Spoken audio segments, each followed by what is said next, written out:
So, just for fun, I've been playing a little game of chess, and I read a lot of philosophy, and I'm still not finished with that, but I'm pretty good on it. You don't have to read every book the philosopher read to get the idea. But this is like kind of in the making. A company called World Preschool, and we discuss conceptual ideas on diplomacy and world peace, and hopefully get them acted upon by different governments, because it's more sustainable and financially viable. Plus, well, I do performance art. Yeah, I do a little performance art with purple dogs. And kind of undercover. People don't realize how poor I am. They think I'm like upper middle class. But Kant came up with this idea that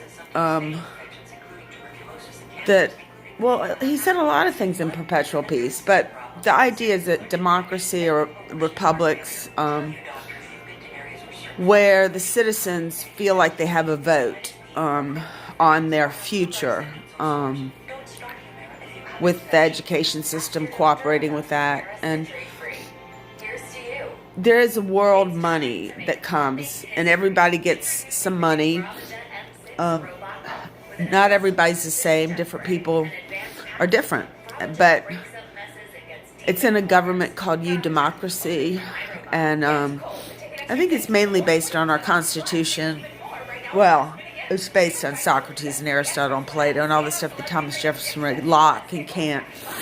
I wouldn't change a word of the Constitution. It's a work of art. But the interpretation on how we interpret it, and the main thing for me is like pursuit of happiness. People think it's money, but that's greed. That is greed. And we think our toys are going to make us happy, but we're not toddlers. And even if you are, you get toys and you play with them a little bit and then you throw them away. I just see that all over the world, or society, especially our upper middle class people, and trying to find happiness in a toy. Seems kind of funny. There's a book, E. Cummings, I and Santa Claus. It's just so real and true. I mean,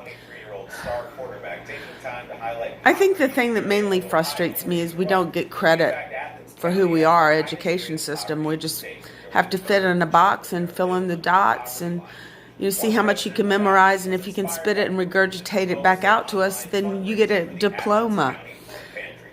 But you really have to make new advances in your culture, your society, to really become creatively educated. You have to step up to the plate and take some responsibility for yourself.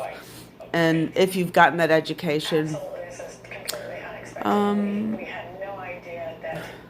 I think we've turned education into equating a career or a job.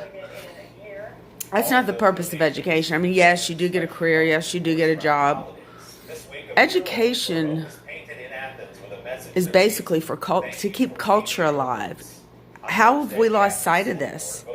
How have we lost sight of the real reason of education? You have some math people, but back, when education was not based on your math score. I mean, some people did math, some people didn't. But culture, it's about culture, and all the cultures, we call that's fractionalization. The Chinese, the Japanese, they're all beautiful. But everybody has to have economic stability. And war is detrimental to this by trillions of dollars to find different ways to bring peace. By, yes, economics. Just like for fun in Syria, you put in a water park and a NASCAR and maybe a bowling alley and a putt-putt. And now that we have potable water, you can take the water in and they can grow their own food. So that's a new day and age to make seawater water. So